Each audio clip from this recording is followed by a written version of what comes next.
7 horas mais 32 minutos. Confira os destaques desta quarta-feira.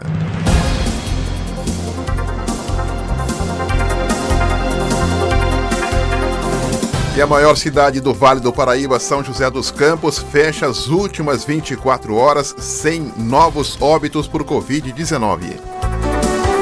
Ana Lúcia Ferreira, o seu destaque. E empresários do setor de bares, restaurantes e similares de São José dos Campos pedem ajuda da prefeitura para sobreviver em meio à pandemia. E o destaque esportivo, Jairo Fortes. Flamengo vai em busca de mais um título, é o 5º nessa temporada. Quem segura o Fla? E mais 8 cidades da região confirmaram novas mortes por coronavírus até as 8 horas de ontem. E hoje nós teremos como convidado o Dr. André Luiz dos Santos. Ele é o delegado regional da seccional de Conselho Regional de Farmácia de São José dos Campos. Participa conosco a partir das 8h20. Esses destaques e muito mais você confere agora. A Rádio da Diocese abre espaço para a informação, as notícias da sua cidade, do país e do mundo. Começa agora, Jornal da Mensagem.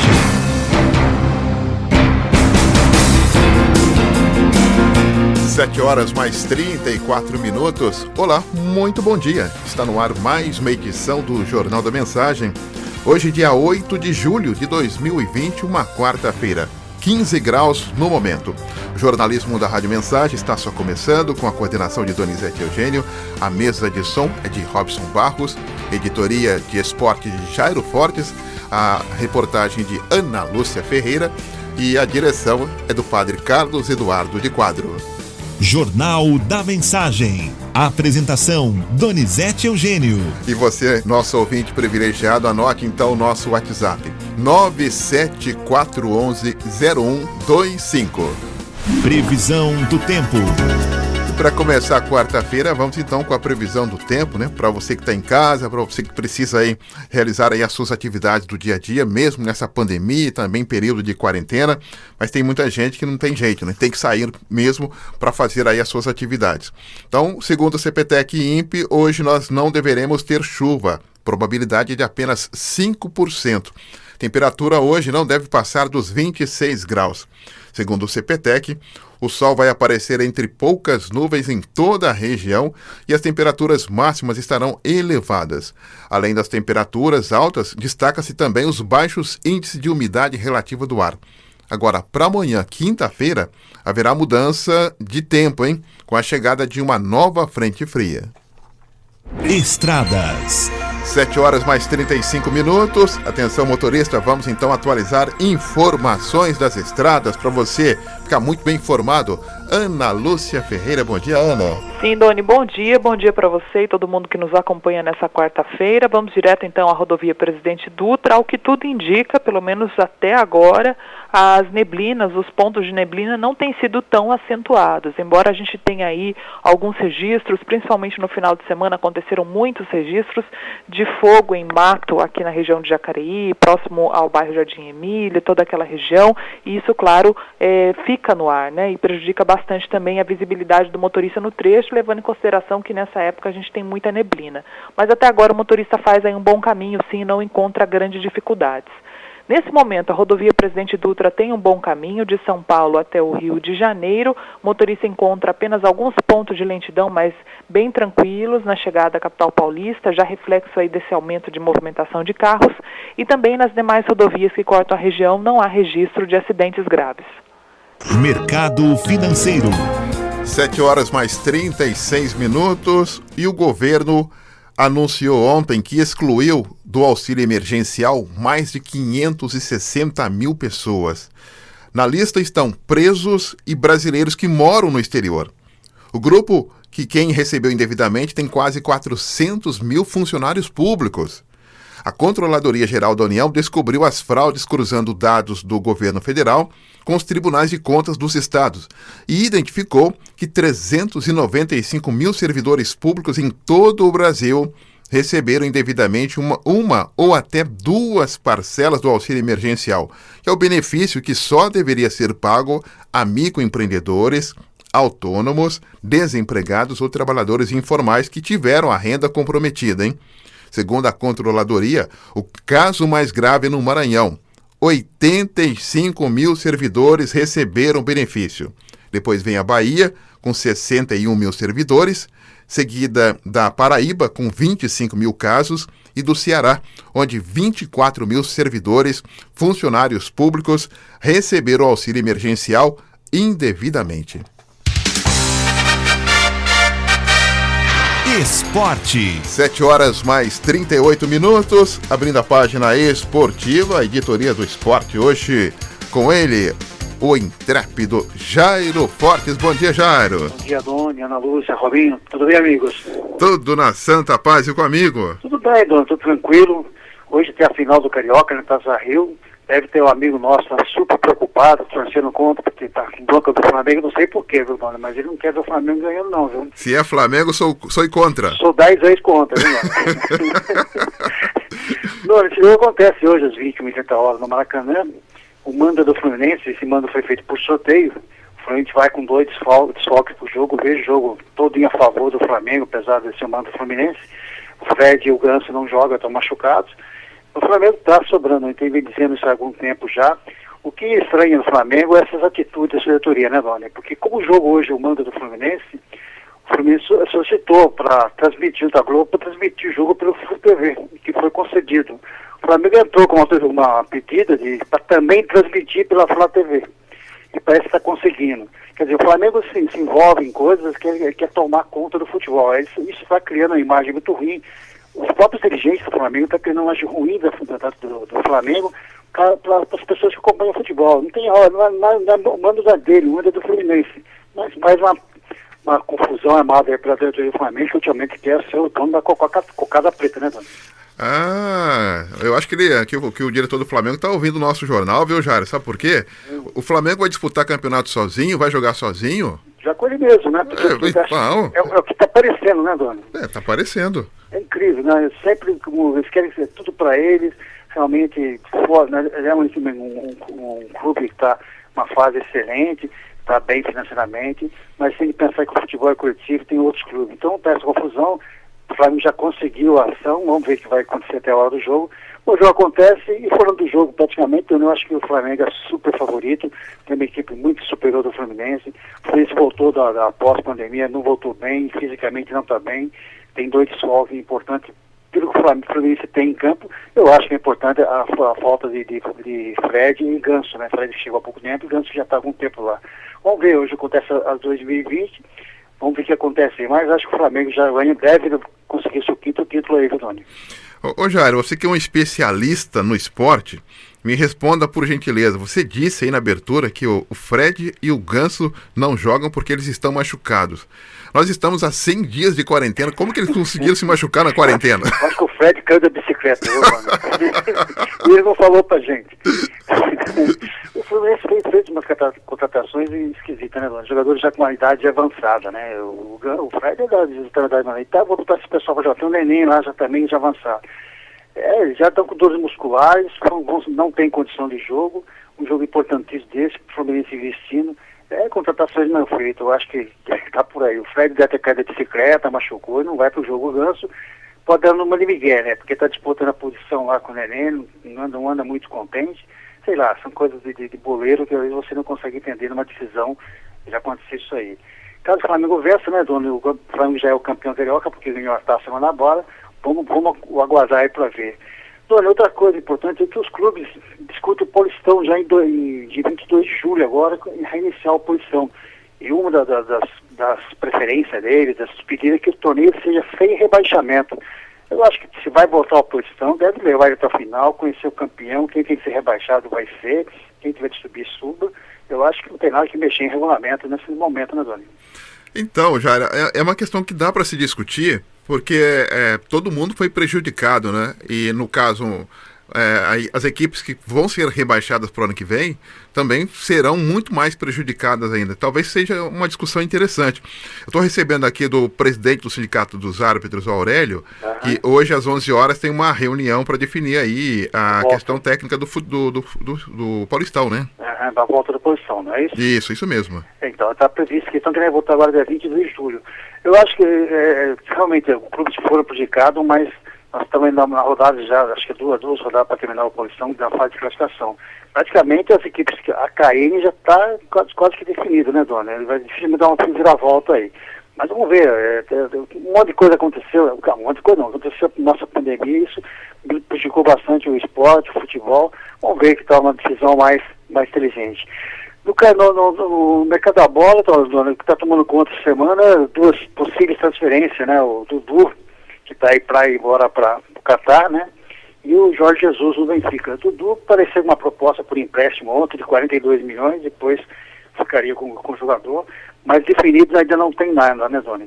E o Jorge Jesus, o Benfica quer levá-lo de qualquer jeito para lá, mas o Flamengo acredita na palavra do português que deve ficar no Flamengo. São duas transferências aí. Quem perde mais, Dona? Flamengo ou Palmeiras, na sua opinião? Olha, eu acho que o Flamengo perde mais, viu, Jair? Se o Jorge Jesus sair, o Flamengo vai perder mais que o Palmeiras. O Palmeiras tem peça de reposição ali. Agora, o Jorge Jesus, eu não sei o que aconteceu, o que ele fez ali, que ele conseguiu fazer ali uma homogeneidade, né? Uma liga no time do Flamengo que voou, né? Ele ganhou o grupo, né, Dona? Ele tá com o grupo todinho na mão, né? Acho que é um treinador muito carismático, o grupo está com ele. Os jogadores estão correndo por ele, então eles são grandes, bons jogadores. Para mim, é o melhor time do brasileiro, com certeza, é o Flamengo. E esses jogadores estão correndo, então correndo as coisas.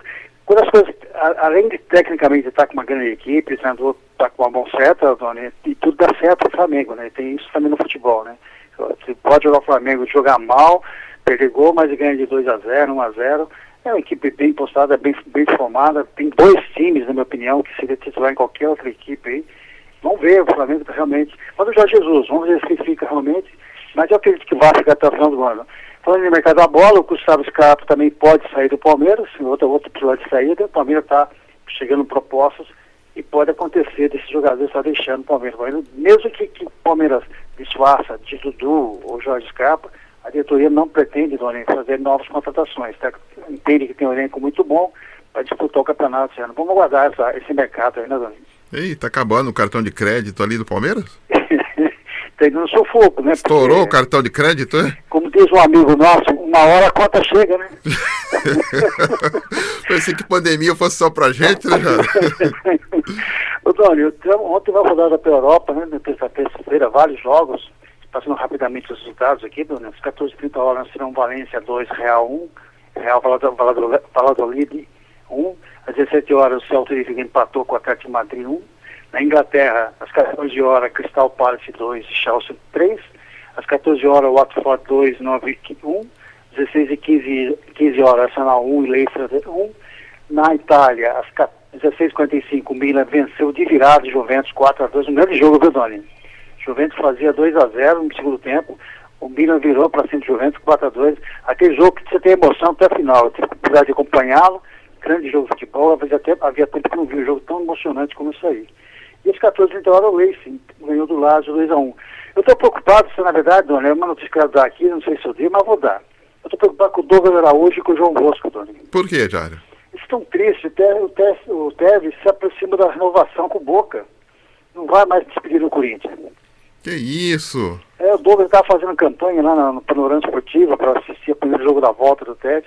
Mas parece que está frustrando porque está reformando o contrato com o Boca e vai encerrar a carreira lá no Boca mesmo. Não vai vir para o Corinthians não, viu, Doni? Então aquela live Volta Tevez não vai ter? Não vai ter mais. É só um analista só da Gazeta fazer essa frase aí, viu? A live, o João Bosco cantando e o Douglas no batuque. No batuque, tá uma campanha os dois que tá fera, velho. Volta Tevez, volta Carlito, mas eu acho que não vai voltar não, viu, Doni? Tá bom, então. Você volta daqui a pouco, Eu Jairo? volto às 9 horas. Tá, ó, você tá hoje terrível, hein? Quarta-feira, hein? Que língua, hein? Nosso amigo mexeu muito com a minha língua ontem, rapaz. Meu Deus, Dá resposta pra ele. que língua, viu? Oh, que isso. Um abraço, Jairo. Muito bom. Valeu. Um abraço para você, Jairo Fortes. Volta daqui a pouco com outras informações aqui no nosso Jornal da Mensagem. E nós vamos agora atualizar informações da nossa região metropolitana do Vale do Paraíba. Vamos para o Estúdio 2. Ana Lúcia Ferreira já chegando com as informações.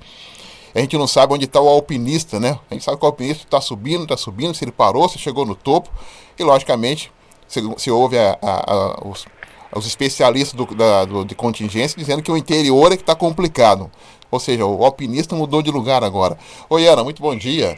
Sim, Doni, bom dia para você e todo mundo que nos acompanha aqui pela Rádio Mensagem nessa quarta-feira. É isso mesmo, né? Nesse momento a gente está percebendo aí que a pandemia, ela é muito mais larga no Brasil, né? Larga, extensa, também por conta do nosso território, né? Que é um país de dimensões continentais, tem o tamanho de um continente, mas também já reflexo daquelas medidas lá atrás, em março, quando a gente não prendeu o suficiente, né? A gente fez essa quarentena, mas ainda fez desde o início bem frouxa. E isso alarga a curva, aumenta a curva e dá essa sensação realmente de que a gente não consegue ver o fim. Até comentava com um amigo em relação aos dados do final de semana, cerca de 500 casos, alguma coisa assim, nas últimas 24 horas, 500 mortes, mas não era a realidade, né? O país ainda continua aí correndo atrás do prejuízo, porque os números reais a gente vê só a partir de terça-feira, terça, quarta, quinta, aí a gente vê 1.200, 1.000 mortes, 1.200, e fica nesse platô, não abaixa mais, né? Então faz muito tempo já que a gente está com uma média aí de 1.000 mortes por dia. Ontem a gente teve aí informações também em relação ao contágio aqui na nossa região, Doni, dos 29 bairros com mais de 30 casos confirmados da doença em São José, por exemplo, 20 estão na periferia, nas regiões sul, leste, sudeste e região norte. Nesta zona periférica, com mais pessoas infectadas pela doença, a zona sul de São José, que é imensa, lidera hoje com 10 bairros, seguida da zona leste com 7 bairros, a zona norte com 2 bairros e a sudeste com uma região, um bairro. De acordo com o boletim da Prefeitura, os 29 bairros que têm mais de 30 casos somavam 1.852 diagnósticos positivos para a Covid-19 na última sexta-feira. O último relatório dos bairros trata-se da metade dos casos totais da cidade hoje de São José, que é de 3.776 casos confirmados. No total, São José tem hoje 213 bairros com pelo menos um caso confirmado da doença, sendo 29 com mais de 30 infectados e 184 com número entre 1 e 30 casos. 2 bairros da região sul lideram esses rankings de contágio. Atenção, você que mora na região sul. Bosque dos Eucaliptos tem 139 casos, são os campeões de casos, e o Jardim Satélite com 127 casos confirmados. Ontem a gente teve aí a notícia, né, do presidente Bolsonaro que testou positivo, agora vai ficar também recluso, né, porque como manda a orientação, se ele não tem falta de ar ou nenhuma outra complicação, a orientação é mesmo ficar longe, né, das pessoas, e ele disse que vai continuar trabalhando, mas de forma isolada, de forma remota. Também empresários, Doni, do setor de bares, restaurantes e similares de São José, agora pedem ajuda à Prefeitura para sobreviver em meio à pandemia do coronavírus. Segundo o levantamento que foi feito pelo Sindicato dos Hotéis, Bares e Similares, 55% dessa categoria disse conseguir trabalhar com entrega em casa, mas a queda de faturamento foi em média de 75%. Imagina, né, Doni, um bar ali, um restaurante que lucrava, né, razoavelmente lucrava, cair aí de repente para 75% do seu faturamento. Os 45% que não abriram seguem aguardando o retorno total, segundo informou a entidade. Mas há neste grupo empresas que não abriram. O empresário Antônio Ferreira Júnior, que é presidente dos Senhores e outros membros também da categoria, chegaram inclusive a reunir-se com o prefeito de São José dos Campos, Felício Ramute, na última sexta-feira, após uma manifestação do setor. Os representantes entregaram, nessa ocasião, um documento ao prefeito de São José com reivindicações da categoria, como, por exemplo, a criação de um comitê de crise e gestão junto a concessionárias de energia, água e gás. Essa é praticamente a reclamação de todo o Estado, né, Doni? Que a gente já falou aqui na Rádio Mensagem. Essas contas estão altíssimas e esses estabelecimentos estão de portas fechadas, né? Eles não estão conseguindo pagar essas contas. Então, eles pedem que a Prefeitura faça essa intermediação, né? Vá lá conversar com as concessionárias para tentar, de alguma forma, amenizar isso, porque os prejuízos são gigantes. O principal pedido, segundo ele, foi para a Prefeitura interceder, né, junto ao Governo do Estado também, para obter um financiamento aos empresários da cidade. Para tanto, os senhores do sindicato irá fazer aí um levantamento de quais empresários tentaram e aqueles que não conseguiram crédito junto ao Banco do Povo Paulista, que é de responsabilidade do governo estadual. Em nota, a Prefeitura confirmou que recebeu os representantes do setor e informou que segue o Plano São Paulo de retomada consciente com as atividades que só podem ser liberadas pelo governo estadual.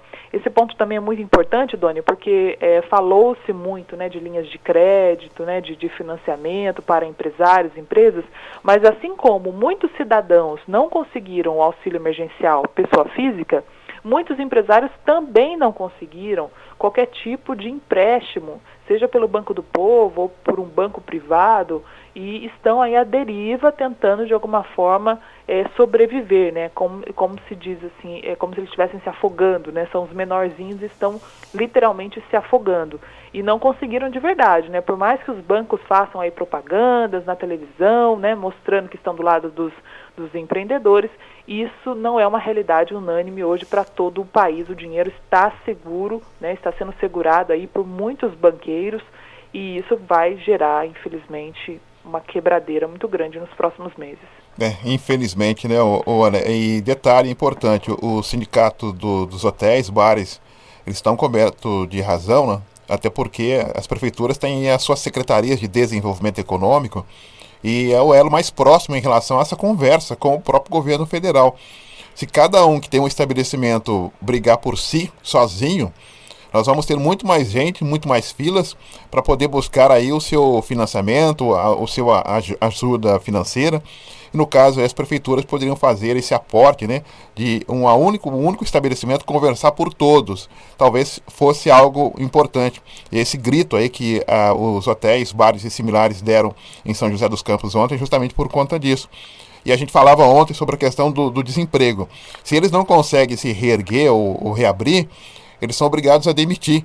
E se você é obrigado a demitir, a prefeitura, de alguma maneira, o Estado vai ser obrigado a acolher essas pessoas que foram demitidas. E a renda começa a cair. Ou seja, a assistência tem que ser dada a qualquer jeito. Então, quando se tem aí um aporte financeiro para o estabelecimento e segura esse emprego, as pessoas continuam, mesmo que 25% ou 70% do seu salário conseguem receber ainda, essa economia, ainda que lentamente, ela continua sendo gerada e, logicamente, fomentada no próprio município. Ou seja, o município não perde tanto. Então, talvez as pessoas precisassem ter um pouco mais de consciência nessa visão, viu, Ana? Sim, Doni. No começo, né, quando foi colocada essa possibilidade aí para os comerciantes, né, trabalhem com delivery, né? Ok, trabalhem com delivery. Mas o modelo de negócio não foi idealizado para delivery, né? E aí que vem todo o problema, né? Aqueles empresários que eventualmente estão fazendo delivery e estão conseguindo pagar as suas contas, ok, ótimo, maravilha, show de bola. Mas a maioria não está, né? Porque a maioria já tinha ali toda uma estrutura, por exemplo, de garçons, de mesas, né? E etc. Só para o nosso ouvinte ter uma ideia, né? Vou pegar um exemplo aqui de São Paulo, de um empresário de São Paulo, que ficou fechado, né? Desde março, abril, não abriu o bar, não abriu. Então está fechado o bar, óbvio, então desligados os freezers, né? Não tem bebida, não tem nada lá, já tinha desocupado tudo, desligou tudo, etc. Essa pessoa, Doni, esse cidadão, recebeu da concessionária de energia, não aqui em São Paulo, uma conta de R$7 mil. R$7 mil. E aí, quando eles procuram a concessionária para questionar, olha, ficou desligado meu freezer, como assim vocês me mandam uma conta de R$7 mil? E aí a concessionária informou que tirou a média de consumo, como ele não consumiu naquele mês, ela tirou a média de consumo dos meses passados e cobrou no mês que ele estava fechado. Então, esse tipo de situação é uma situação cruel, perversa, né? Não tem cabimento. Como é que esse cidadão vai pagar essa conta de R$7 mil se não entra nada para ele? Então é esse tipo de demanda que os empresários procuraram a Prefeitura de São José para interceder, literalmente interceder junto ao governo do estado e essas concessionárias para tentar amenizar essa situação, né? Agora que a situação deles é muito complicada, é sim, viu, Doni? Bom, fazendo uma analogia, né? Olha, nesta água toda não tem barco para todo mundo e a gente vai ter que se apertar nesse barco. Não tem jeito. E todo mundo tem que se salvar. E como se salva todo mundo? Alguém vai ter que se apertar para que tudo possa acontecer da melhor maneira possível também. Você volta daqui a pouco, né, Ana, com outras informações, né? Daqui a pouquinho, Doni. Então tá bom. Daqui a pouco a Ana volta com outras informações. Deixa eu destacar aqui, então, que São José dos Campos fechou as últimas 24 horas sem novos óbitos por Covid-19. A cidade já tem 2.422 pacientes recuperados da doença, de acordo com o boletim da Prefeitura, da Secretaria de Saúde. Os casos positivos de Covid em São José subiram de 3.690 para 3.776 e aponta ainda 113 mortes confirmadas, 72 internados e 1.169 recuperando-se em casa. Hoje, daqui a pouquinho, a Prefeitura em São José entrega o Hospital de Retaguarda no novo pronto-socorro municipal, que vai possibilitar a ampliação do atendimento aos pacientes da doença. Com apoio da iniciativa privada, o hospital foi construído em tempo recorde, em 35 dias, 10 dias a menos do que o prazo previsto. Jornal da Mensagem. A informação ao seu alcance. 8 horas mais 58 minutos. Deixa eu só registrar aqui o senhor Benedicto, já mandando pra gente aqui um alô, um bom dia, está acompanhando ali no Bela Vista, próximo ali do Igarapés, região leste de Jacareí, o nosso Jornal da Mensagem. Ele que gosta muito da participação dos meninos do Panorama. E eu chamei o Jairo Forte de intrépido, né? E ele manda pra gente aqui o seguinte: Doni, intrépido quer dizer corajoso. Por exemplo, o gato, quando olha no espelho, ele se vê um leão. É justamente isso, o intrépido é corajoso, né? O Jairo é um corajoso, por isso ele é o intrépido do Panorama. Que ele é o único que peita o Luiz de Oliveira, né? Que é o leão ali do time. Então ele peita o Luiz de Oliveira, por isso que eu chamo ele de intrépido dentro do Panorama e dando essa química gostosa dentro do Panorama, todos os sábados, às 11 horas da manhã, cada um com a sua característica, cada um com a sua peculiaridade, fazendo esse molho legal do esporte e também na programação da Rádio Mensagem. 7h59, vamos a um breve intervalo e já voltamos com muito mais informação. Daqui a pouquinho também vamos fazer o giro de manchetes dos principais jornais que circulam nas principais bancas da região. Até já! Estamos apresentando Jornal da Mensagem. Programação de qualidade é aqui. Mensagem. Voltamos a apresentar Jornal da Mensagem. 8 horas mais 2 minutos, muito bom dia. Já chegamos à primeira meia hora de informação nesta quarta-feira, 8 de julho de 2020. Momento que a gente destaca manchetes dos principais jornais que já estão nas principais bancas da sua cidade. Jornal Folha de São Paulo. Bolsonaro minimizou a pandemia e estimulou o contato e está doente. Jornal O Estado de São Paulo. 48 mil novos registros de Covid em 24 horas. Bolsonaro é um deles. Correio Brasiliense. Acordo garante plano de saúde a servidores do Distrito Federal. O Estado de Minas. A vida continua. Bolsonaro confirma que está com Covid-19 e volta a minimizar a gravidade do vírus. Jornal 0 Hora no Rio Grande do Sul. Passagem do ciclone. Chuva alaga ruas, bloqueia rodovias e causa a morte de uma pessoa na Serra. Diário de Pernambuco. Tribunal de Contas do Estado alerta 113 municípios por falta de transparência. Tribuna do Norte. Reabertura da economia é mantida em Natal e também em Mossoró. Diário do Nordeste. Retomada das viagens ao exterior. Jornal Valor Econômico. Moratória vai proibir queimadas por 120 dias na Amazônia. Jornal O Globo. Vírus é como chuva, vai atingir você. Após testar positivo, o presidente Bolsonaro continua a minimizar a Covid-19. Ministros também se submetem a exame, mas cada qual segue seu protocolo de trabalho. Jornal Extra, teste positivo, exemplo negativo. E os jornais regionais destacam: O Vale, São José, 20 dos 29 bairros com mais casos estão na periferia da Zona Sul e também lidera. O Diário de Jacareí destaca: Câmara vota a alteração de alíquota do servidor. Jornal da Mensagem. Seu bairro, sua cidade em destaque. 8 horas mais 4 minutos.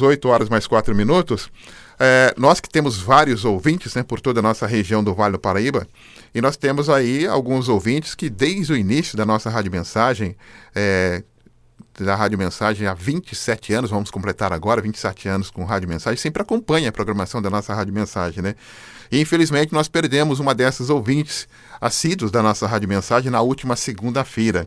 Essa nossa ouvinte, eu sempre brincava aqui, né, que era uma das mais antigas da nossa cidade. Ela faleceu com 91 anos. Com 91 anos faleceu na última segunda-feira, que nos deixou.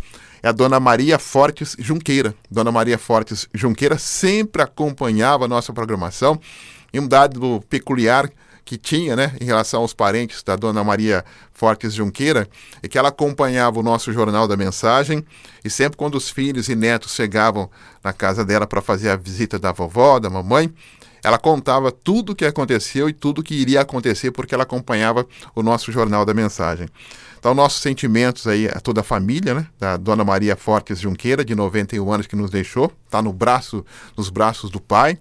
O céu está em festa e a gente agradece por toda a contribuição que ela nos fez todos esses dias e todos esses anos acompanhando a nossa Rádio Mensagem, e que os filhos possam seguir o seu exemplo de vida, né, de 91 anos, da matriarca da família, uma das matriarcas da família, e logicamente um exemplo de paz, de solidariedade, de muito amor e de compaixão com o ser humano também. Então vá com Deus, Dona Maria Fortes Junqueira, que sempre acompanhou a nossa Rádio Mensagem e sempre prestigiou também a nossa Rádio Mensagem com a sua contribuição, com o seu auxílio, com a sua oração, e também pedindo aí a intercessão aí do santo e, logicamente, a nosso Deus Pai Todo-Poderoso, a todos nós. 8 horas mais 6 minutos, 8:06. Olha, tem show pela internet e delivery em Santa Branca, nos domingos do mês de julho. É isso mesmo, em Santa Branca, hein? É o Santa Branca Sertanejo. Santa Branca Sertanejo nesse período de pandemia? Como é que vai funcionar isso? Ana Lúcia Ferreira traz pra gente as informações. Estou aqui de volta para falar com o nosso ouvinte, especialmente o nosso ouvinte de Santa Branca. Lá em Santa Branca, a paróquia de Santa Branca está realizando aí uma iniciativa com lives, que são aquelas transmissões ao vivo pela internet, durante os domingos do mês de julho. Nós já tivemos aí no dia 5, Tiago Viola e o Robson Luz, no dia 5, e dia 12, 19 e 26 tem apresentação de novo aí nas redes sociais de Santa Branca. No dia 12, o Lucas Rezende, dia 19, Elinho, e no dia 26, o Zé Dito e Neto. E o mais legal de tudo é que a gente vai ter também venda de pão com linguiça, pastel e bolinho. Você acompanha a live pelo Facebook e faz o seu pedido. Essa forma muito criativa dos nossos padres de fazer aí um festejo junino também nessa época do ano. Aliás, quem conversou com a gente foi o padre Alexandro, o padre Lecão, que mandou um recado para quem mora em Santa Branca e também em toda a região. Louvado seja nosso Jesus Cristo! Eu sou o padre Alex, aqui da paróquia Santa Branca, e quero convidar você, estimado rádio ouvinte da Mensagem, a acessar conosco o Facebook da Paróquia Santa Branca e estar assistindo no próximo domingo, das 19 às 21 horas, Santa Branca Sertanejo. É um evento realizado pela Paróquia Santa Branca, valorizando a cultura, o povo que canta, gosta e encanta com a música sertaneja. Pessoas aqui da nossa cidade, pessoas que você já conhece, que cantam e fazem bonito a música sertaneja. Santa Branca Sertanejo, pelo Facebook da Paróquia Santa Branca. Próximo domingo, das 19 às 21 horas. Prestigiem, acessem pelo Facebook e Deus abençoe! Obrigada, Padre Alex. Então, lembrando, a gente vai ter aí o Santa Branca Sertanejo no dia 12, com uma transmissão ao vivo pelo Facebook, e o cantor Lucas Rezende, a partir das 7 horas da noite. Show sertanejo e delivery para todo mundo que mora em Santa Branca. Essa é a criatividade do ser humano, né? Ou seja, a capacidade de se adaptar, a capacidade de se reinventar nos momentos mais difíceis. Então todo mundo começa a se reinventar, a se adaptar, para que a vida retome e comece realmente a se aplumar, né? Como dizia era o meu grande amigo, entrar nos plumos, entrar nos eixos, entrar nos trilhos. Isso é importante, né? Usando essa criatividade para que todos nós possamos aí retomar aí a nossa vida também. Grande importância. E para destacar que hoje tem sessão de Câmara em Jacareí e a Câmara vota o projeto de lei do prefeito Isaías Santana, que eleva de 12,95% para 14% a alíquota de contribuição para o custeio do regime próprio, que é o Instituto de Previdência. O Instituto de Previdência do município, né?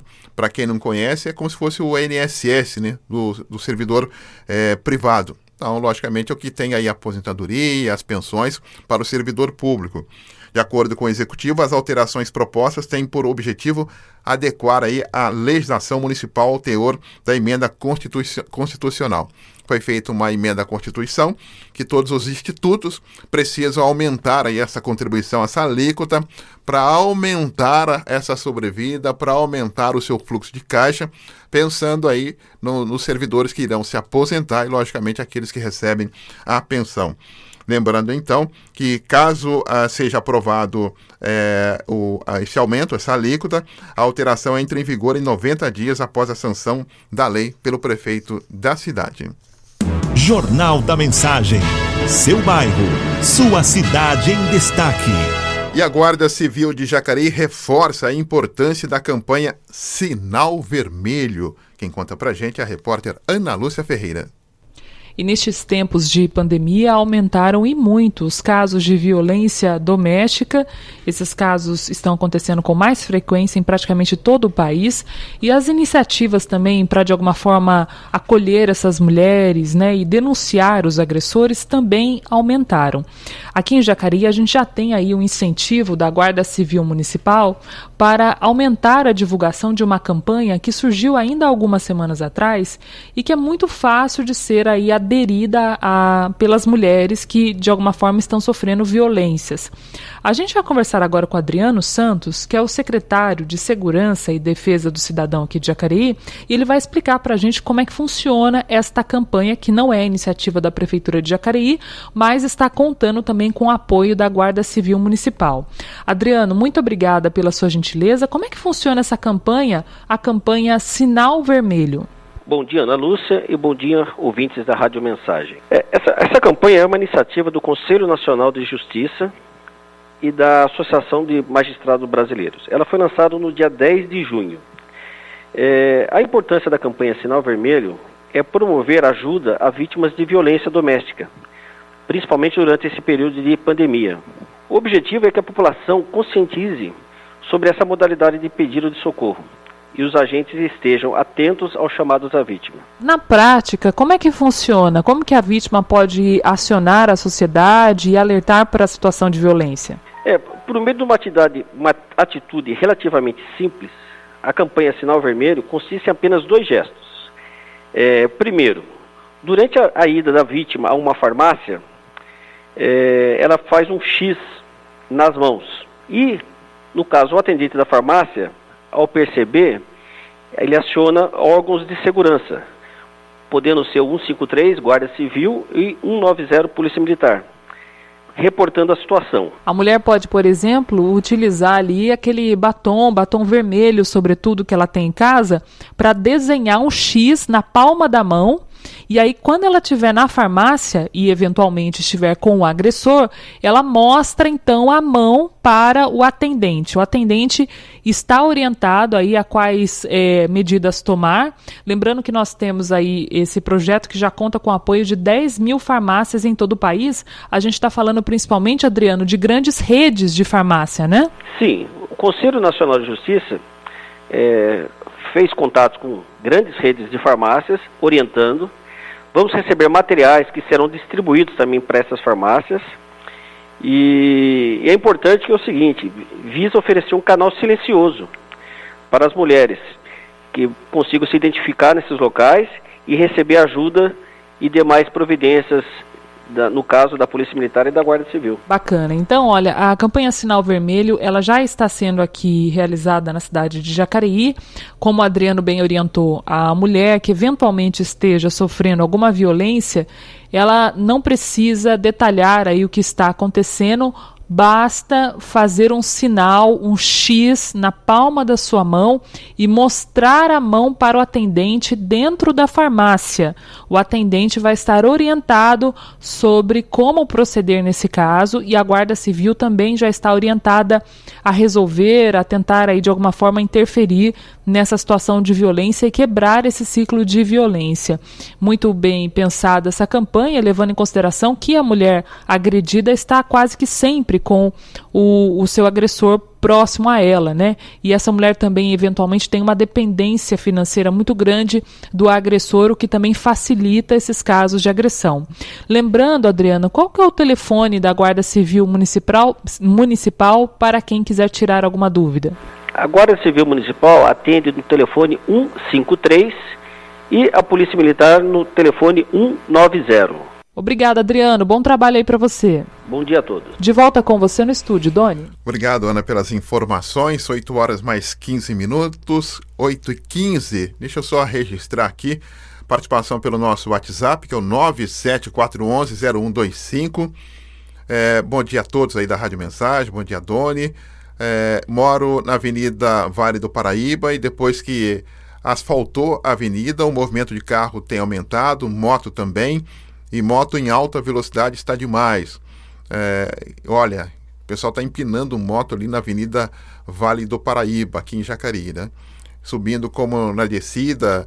Então está pedindo ajuda aí da Secretaria de Mobilidade Urbana para providenciar a redução de velocidade, pois depois que acontecer aí acidente grave, aí não adianta nada. Aqui o nosso ouvinte passando a informação, pedindo aí Avenida Vale do Paraíba, pedindo aí a sinalização para reduzir a velocidade, já foi asfaltada, mas tem gente achando que o asfalto foi só para ele, né? O asfalto e a condição do asfalto foi só para ele, então ele fica empinando a moto, porque como o asfalto foi só para ele, então só ele pode empinar a moto ali na Avenida Vale do Paraíba. Só que é um bairro residencial, né?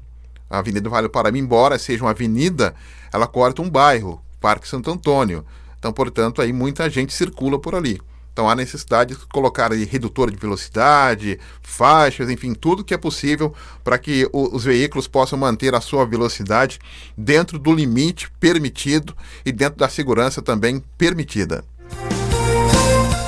8 horas mais 17 minutos, vamos a um breve intervalo e já voltamos com muito mais informação. Daqui a pouquinho a gente vai falar com o delegado regional da seccional de São José dos Campos do Conselho de Farmácia, Dr. André Luiz dos Santos. Tem vários assuntos importantes sobre a questão de farmácias, hein? E um dos assuntos importantes é justamente sobre o descarte de medicamentos não utilizados nas farmácias, hein? Já tem uma resolução sobre isso. Já voltamos. Estamos apresentando Jornal da Mensagem. Esta é a melhor sintonia. Continue com a gente. Mensagem.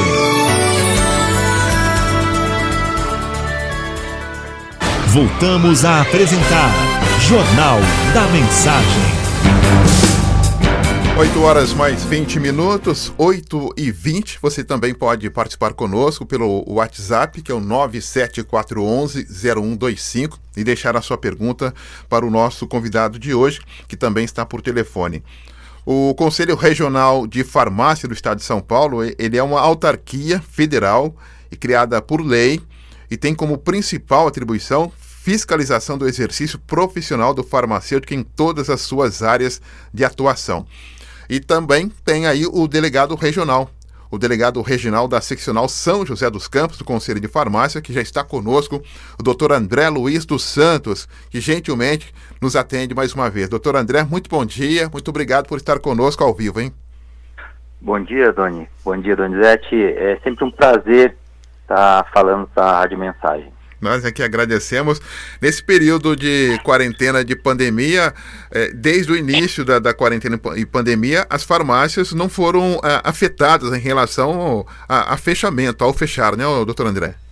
Não, as farmácias no Brasil, elas são consideradas serviços essenciais e, por consequência disso, elas não foram afetadas no sentido de fechamento, a não ser aquelas que estavam inseridas dentro de shoppings, nesse caso sim, mas por questões de limitação de fluxo de pessoas. E deixa eu até confidenciar, viu, doutor André? Eu acho que as farmácias viraram até ponto de turismo, viu? Que muita gente ia na farmácia para buscar alguma coisa, né? A farmácia ele sempre foi um ambiente agradável, né? Onde encontra lá uns profissionais com um bom papo, uma boa conversa, e muitas vezes as pessoas iam até para desabafar alguns casos, né?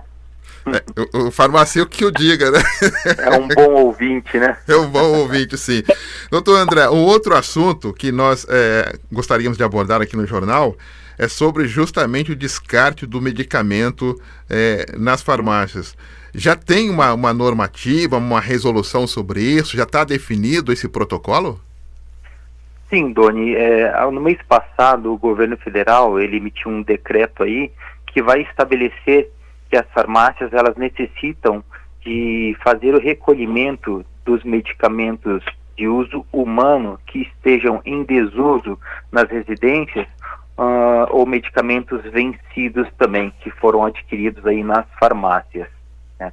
Esse decreto, ele é nacional, então todas as farmácias do Brasil terão que se adaptar com um recipiente, com um dispenser, na verdade, com mecanismos de segurança para recolher sobras ou medicamentos em desuso dos seus pacientes ou clientes.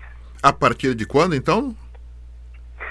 Esse decreto ele é um pouquinho complexo porque ele foi estabelecido que as farmácias deverão fazer criando aí ou colocando em prática um mecanismo que a gente chama de logística reversa, né? Da mesma forma como acontece com os pneus, com as baterias, né, onde o fabricante ele também tem responsabilidade com relação ao recolhimento deste resíduo, isso se chama logística reversa. A indústria farmacêutica, os armazenadores, os distribuidores e as farmácias, eles compartilharão da responsabilidade da coleta desses medicamentos, desse resíduo que é gerado em decorrência do desuso do medicamento. Isso se chama logística reversa. Porém, existem alguns detalhes que devem ser colocados ainda, né? Então, nós temos aí um prazo de 1 ano para a gente se adaptar às novas normativas, né? Com relação a como que vai ser feito esse descarte na farmácia, como que vai ser feito a logística reversa, como que eles vão voltar para a indústria e a indústria, consequentemente, da destinação final, que seria a incineração desses produtos de forma responsável, né? Não causando aí contaminação no ar ou nos rios. Ou seja, entra naquele processo ambiental de quem vende o produto, que logicamente esse produto futuramente será descartado, a empresa que vende esse produto tem que depositar ou ter algum espaço para que esse produto seja armazenado de forma legal, é isso? Exatamente, criarão-se mecanismo para isso. Eu lembro, Doni, que uma das participações que nós tivemos no seu programa, você questionou bastante sobre a necessidade, sobre os riscos, né, daqueles medicamentos que são descartados em casa, né? O que eu faço com aquele medicamento vencido? O que eu faço com aquela sobra de medicamentos? E grande parte da população, muitas pessoas descartavam esses produtos em vaso sanitário, em pia de banheiro, pia de cozinha, ou jogavam no lixo comum.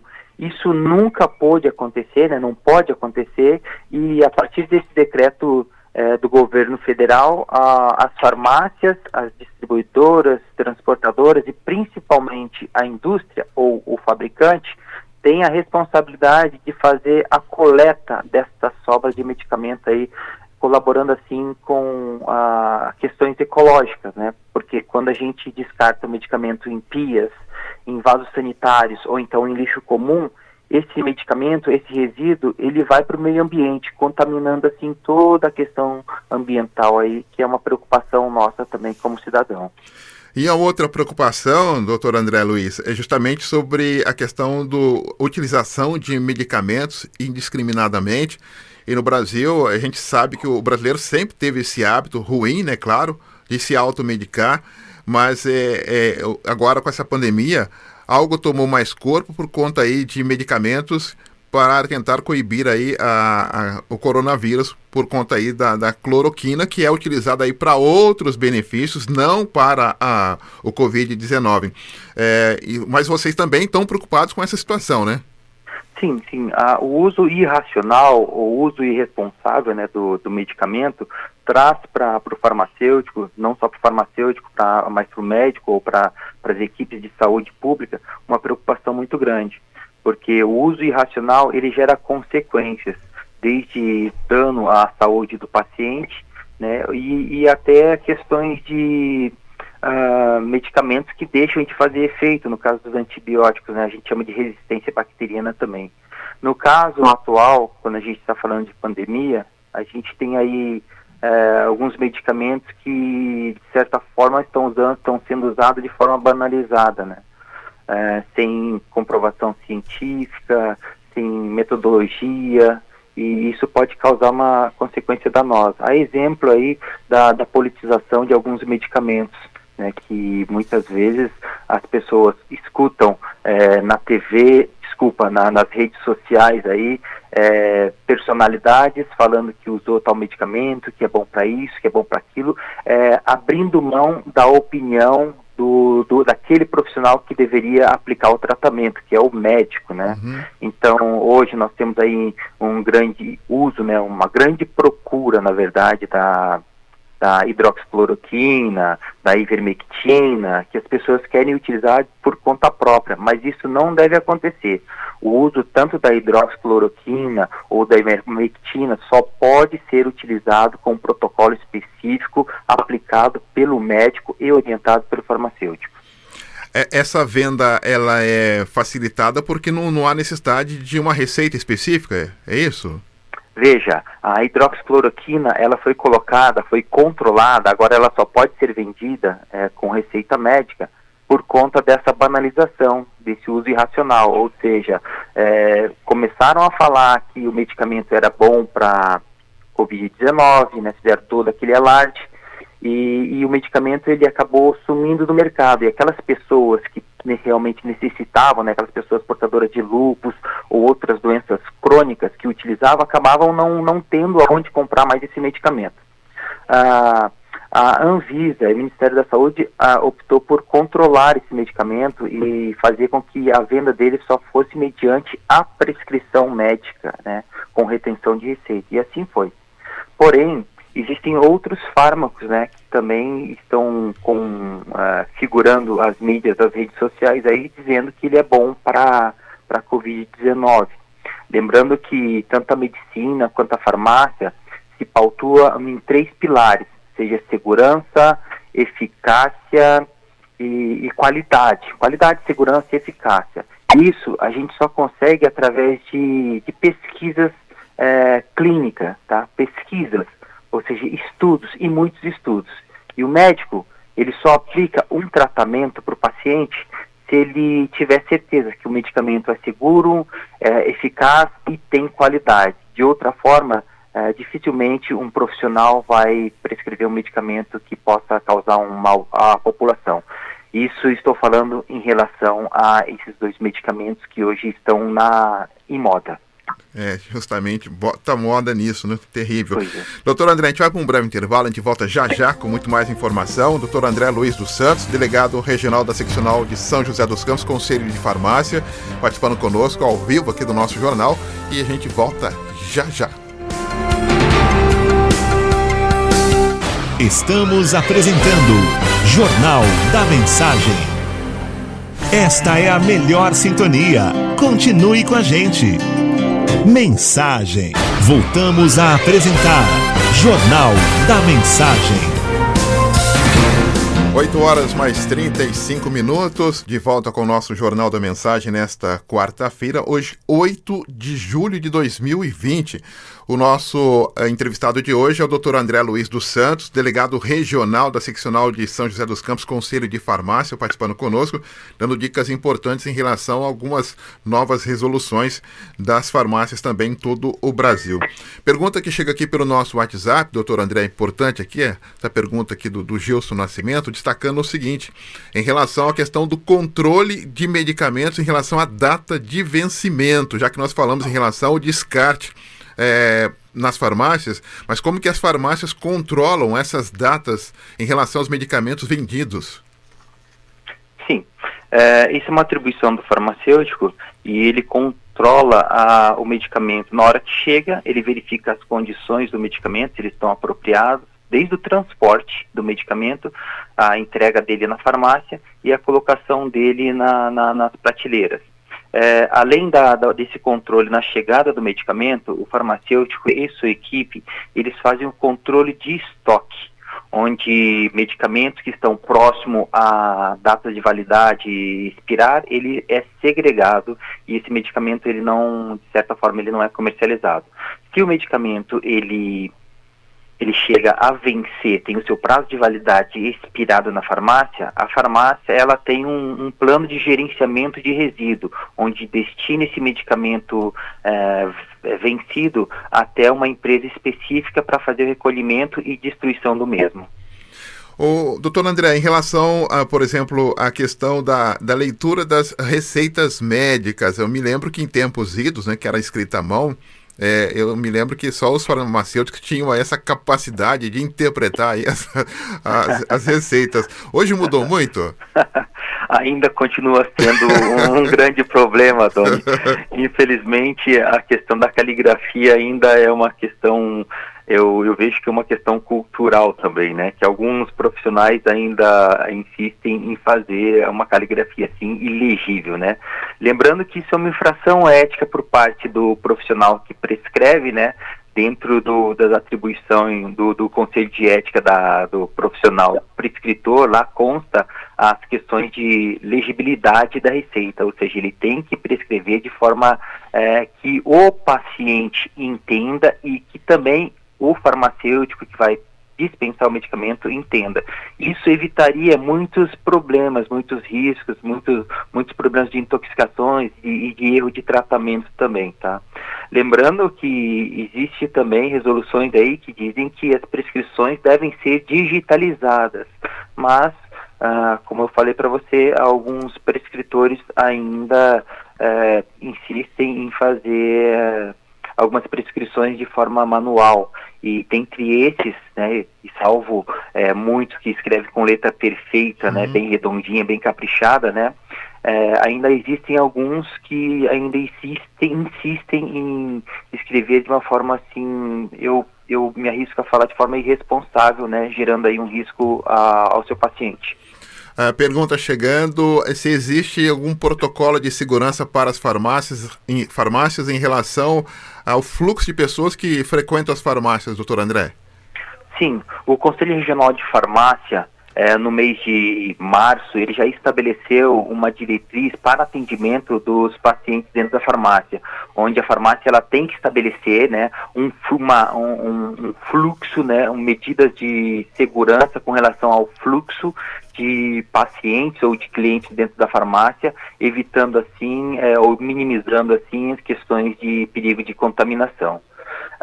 Com distanciamento de pessoas, com distanciamento no atendimento, limitação de pacientes ou clientes dentro do ambiente da farmácia, o uso de EPIs, o profissional da farmácia ou farmacêutico, ele deve usar EPI, ele deve usar as máscaras, ele deve usar aquela face shield, que é aquela máscara de acrílico de preferência, né? Mas principalmente as questões da máscara tem que ser utilizado, higienização dos balcões, né? E elaborar um fluxo de entrada dentro da farmácia. O Conselho de Farmácia não vai falar que entre 3 pessoas por vez, por 4 por vez. Isso depende muito do tamanho da área de atendimento da farmácia. E isso quem vai estabelecer é a equipe técnica com o farmacêutico.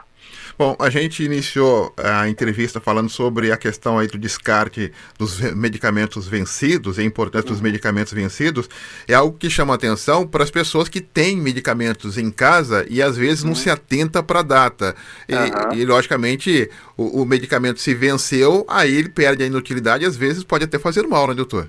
Exatamente, Doni. O medicamento, quando o laboratório cria o medicamento, ele estabelece uma data de validade, uma data de vida desse medicamento, que estabelece que até tal data é um medicamento que pode ser administrado com qualidade, com segurança e eficácia.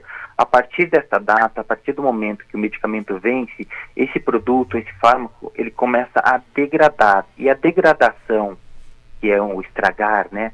A degradação desse fármaco, ele pode causar problemas, desde intoxicações até inatividade, ou seja, vai estar tomando um medicamento que não vai fazer efeito, ou ao contrário, pode até fazer mal.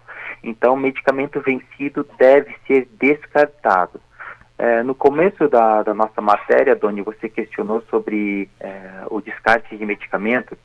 Existem alguns municípios que já estabeleceram leis municipais que estabelecem, né, que as farmácias devem recolher esses medicamentos. A exemplo, São José dos Campos, aqui em São Paulo, que ele estabeleceu, através de uma lei municipal, que toda a farmácia deve ter um dispenser, um local para recolhimento de medicamentos vencidos ou em desuso, advindo aí dos pacientes, dos clientes. E esse dispenser, ele é esvaziado semanalmente? Aí depende da quantidade, né? Depende do plano de gerenciamento de resíduos da farmácia.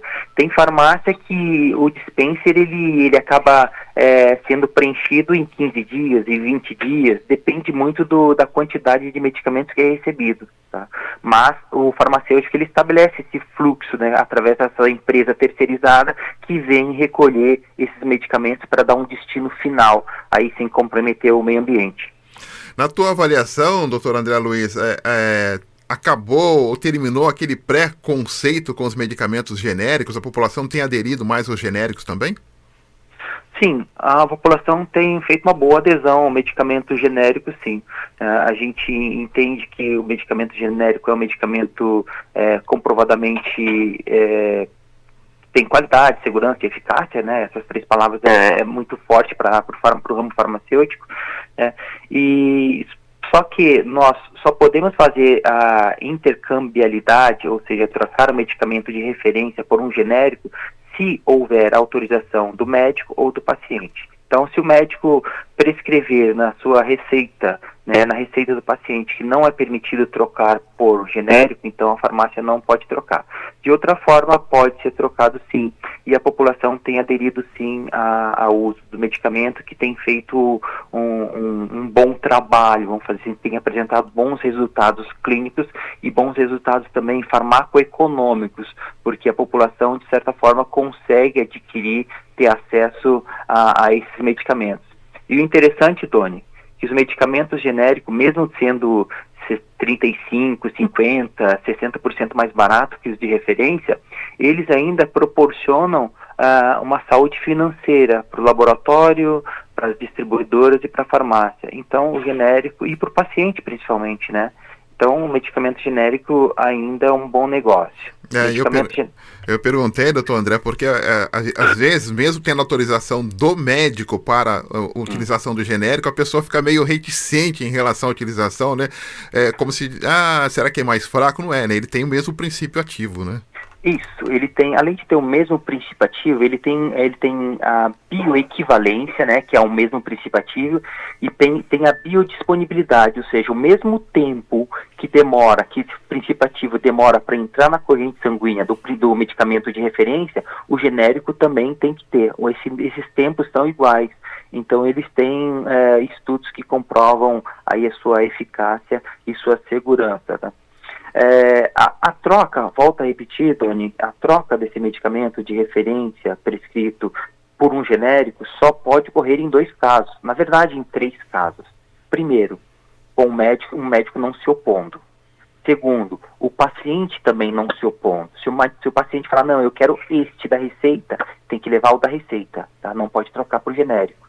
E também com a presença do farmacêutico. O farmacêutico é peça fundamental e, de certa forma, ele vai avaliar os casos, vendo realmente se é viável a alteração, a mudança ou a troca do medicamento ou não. Ah, perfeitamente.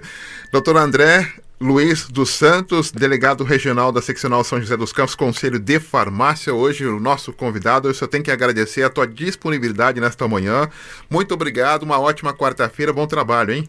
Doni, muito obrigado. Só queria dar mais um recado rapidinho. Pessoal, vamos cuidar da saúde aí dos nossos amados, mantenham o distanciamento social, usem máscara, lavem as mãos, utilizem álcool gel e evitem de colocar a mão no rosto, boca, nariz e olhos, tá bom? No mais, desejo a todos um bom dia, uma boa semana, uma semana abençoada para todos. Muito obrigado, Doni. Um grande abraço, muito obrigado pela tua participação. Dr. André Luiz dos Santos foi o nosso convidado de hoje, ele é delegado regional, né, do Conselho Regional de Farmácia, participando conosco também. Então, a partir dessa resolução, as farmácias serão obrigadas a se adequar e ter também um dispositivo para descarte de medicamentos vencidos, né? Algo importante também, a gente não pode descartar medicamento no chão, no solo, no terreno, não podemos descartar medicamentos não utilizados no vaso, tem que ter um departamento específico para esse descarte. Vamos ao intervalo, Robinho, já voltamos com o Jairo Fortes trazendo informações do esporte para todos nós. Até já.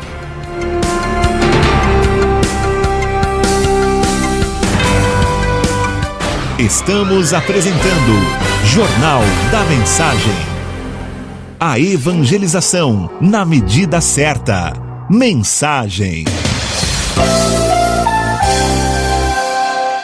Voltamos a apresentar Jornal da Mensagem. 8h49. Esporte. Segundo bloco esportivo, conosco o intrépido Jairo Fortes. Amigo do Jornal da Mensagem, volto para comentar o campeonato na Europa nesta terça-feira. Às 16h15, Arsenal 1 e Leicester 1. Arsenal sai na frente, mas cede empate. Em dia de gols dos artilheiros do campeonato inglês, Arsenal fica no empate com o Leicester.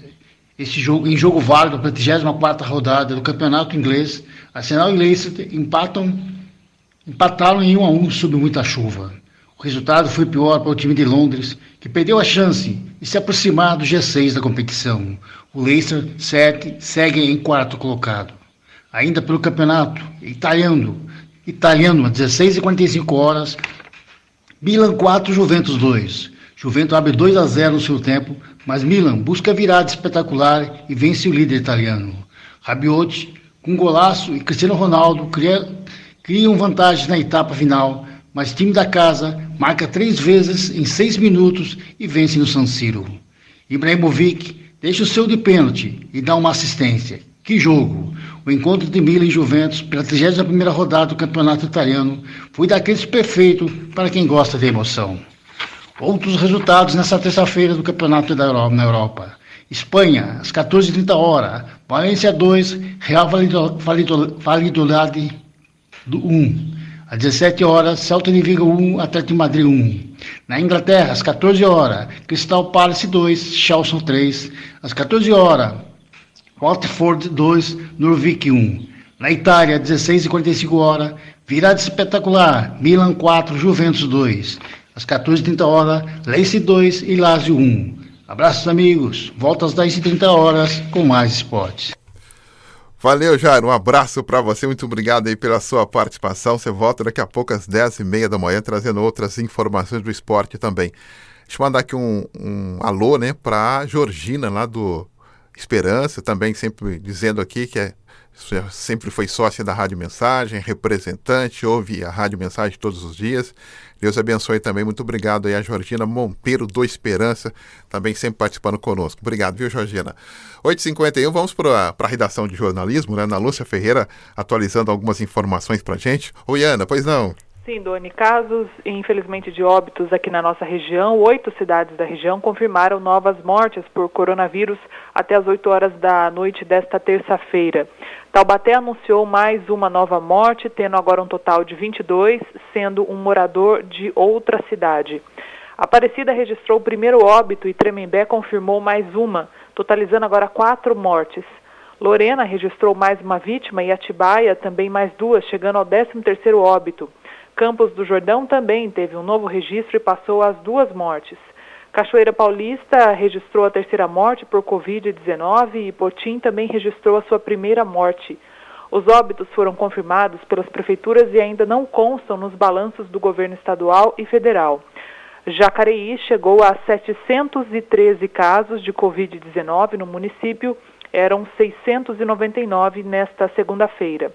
São 390 homens aqui em Jacareí, 323 mulheres. Dos confirmados estão internados 28, 15 estão em hospitais públicos, 3 estão em UTI e 3 estão em hospitais privados, sendo 4 deles em UTIs. Há 170 pessoas neste momento em Jacareí em isolamento domiciliar e 39 mortes até agora. Valeu, Ana. Obrigado pelas informações. Olha, a gente tem passado esses dados atualizados aqui para o nosso ouvinte, justamente para a gente entender que nós temos que nos adaptar a esses novos hábitos, a utilização das máscaras e também a utilização do álcool gel. A vida vai voltar, nós teremos nossas atividades, se Deus quiser. Mas a questão das máscaras e também da utilização do álcool gel é uma questão de higiene, né? E nós temos que nos adaptar a esse processo todo. Então é importante, como o próprio Dr. André Luiz falou aí, já citou, vai ser um processo contínuo em relação à nossa civilização, né? Nós estamos aí numa nova situação que nós vamos ter que reaprender a utilização dessas máscaras. Lembrando que na Ásia é comum a utilização de máscaras em períodos de inverno, quando a pessoa está resfriada. Mas para a gente foi até um pouco mais difícil a utilização de máscaras, mas hoje já está sendo normal a utilização de máscara. Eu me lembro que a primeira vez que eu vi uma pessoa no ônibus com uma máscara, essa pessoa parecia para todo mundo algo diferente, né? Então todo mundo olhou para essa pessoa que estava com máscara logo no começo, no mês de março. Mas ela estava correta e ela estava resfriada, então ela estava utilizando máscara. E hoje nós também estamos nos adaptando à utilização de máscaras. Vai fazer parte do nosso guarda-roupa as máscaras, com certeza, e nós temos que nos adaptar para proteger a si e proteger ao outro também. Principalmente nesse período de inverno que nós estamos agora, logo vai esfriar um pouco mais. Estamos num período onde as pessoas ficam mais resfriadas, a nossa imunidade fica um pouco mais atacada, né, mais baixa nesse período, então ficaremos mais resfriados, mas a gente tem que se proteger nessa situação. 2 motivos. Primeiro, que a questão do resfriado é quase que normal nesse período, né, por conta aí nós sermos um país tropical. E outro detalhe, né, o coronavírus está aí, ele não foi embora e vai ficar aí por um bom tempo. Tanto é que alguns especialistas dizem que ao encontrar a vacina até o final do ano, essa vacina vai servir para este ano, ou seja, para essa formatação de vírus, né? Para essa cepa de vírus. A partir do ano que vem, essa vacina terá que ser remodelada, porque esse vírus acaba se transformando também como o vírus da gripe, né? A gripe todo ano tem que ser vacinado também. E no caso do coronavírus não será diferente. Então existe uma expectativa que até o final do ano o Brasil possa ter também já essa vacina, o mundo vai ter essa vacina logo, é o que todos nós esperamos. E a gente tem tem que acreditar que isso vai acontecer. Porque ontem nós tivemos uma informação muito positiva. Ontem nós tivemos a informação que um brasileiro pode ser um dos primeiros casos de cura do HIV. Para quem não se lembra, né, o primeiro caso de HIV no Brasil foi em 1982. 1982. Em 1985, o Brasil já entrou com um coquetel. O próprio Brasil já criou o coquetel para que as pessoas pudessem viver com o vírus, mas ter ali uma vida normal. E agora, ontem, a informação que chegou é que um brasileiro pode ser um dos primeiros casos de cura do HIV. pesquisadores da Unifesp, que é a Universidade Federal de São Paulo, apresentaram uma pesquisa que mostra a remissão de um paciente sem carga viral há mais de 2 anos. Ele foi tratado com um coquetel novo contra a doença. Ou seja, tem várias doenças ainda em circulação, mas tem vários especialistas trabalhando em cima dessa doença, e essa do coronavírus não vai ser diferente. Então tem vários especialistas trabalhando dentro dessa linha, tem vários cientistas trabalhando também, e que é mais importante, ontem eu comentava no programa Arquivo, no Comunicação Total, com o Marcos Floriano. A questão da vacina desse coronavírus, do Covid-19, talvez seja muito mais diferente que todas. Porque não adianta o Brasil fabricar a vacina e querer vender a milhões e bilhões de reais para outros países utilizarem. Ou ao contrário, outros países desenvolverem a vacina e venderem para outros países que não têm condições de comprar a vacina. Por quê? Porque a facilidade de contaminação, de contágio do coronavírus é tão forte, e todos nós percebemos isso desde janeiro para cá, é tão forte que quem produzir a vacina, ele vai ter que praticamente disponibilizar o mais rápido possível para todo mundo. Pelo menos essa é a minha interpretação. Porque não terá sentido alguém fabricar a vacina e segurar essa vacina só para o país dele. Não tem sentido. Até porque a contaminação do coronavírus e desse Covid-19 ela é muito forte, ela é muito rápida. Então, para que isso realmente se concretize, é a fabricação de vacina e a distribuição mundial dessa vacina para que todo mundo possa se proteger, porque um protege o outro. Pelo menos essa é a minha interpretação, e por isso o mundo todo está correndo atrás dessa vacina, e nós estamos nessa expectativa que tudo possa acontecer o mais rápido possível. Jornal da Mensagem. A informação ao seu alcance. Então vamos às últimas informações desta quarta-feira para destacar que o SAAI aqui de Jacareí retomou os testes de fumaça nas redes coletoras de esgoto da Avenida Siqueira Campos e Rodovia Geraldo Scavone, no trecho entre a Avenida Conselheiro Antônio Prado, ali no Parque Itamaraty, e a Rua Emídio Pereira de Mesquita, no Jardim das Indústrias. O teste de fumaça se dá por meio da introdução de fumaça gerada por um insuflador inserido em um PV, que é aquele posto de visita, e permite detectar ligações clandestinas, lançamentos irregulares de águas pluviais nas redes de esgoto e nas redes de águas pluviais, que é as redes de água. O objetivo, segundo o SAAI, é sanar os problemas de retorno de esgoto nos imóveis, eliminando também o mau cheiro. Algo importante, segundo o SAAI, hein? A fumaça poderá surgir no interior das residências, que é através do ralo do banheiro, pia e outros também.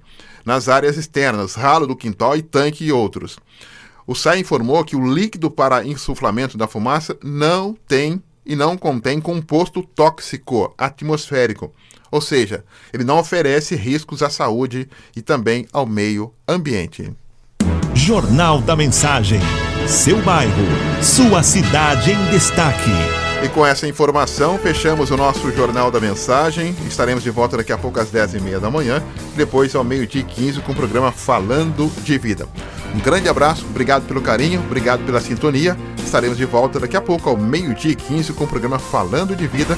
E o tema de hoje, vamos falar um pouco desta correria da vida, do dia a dia.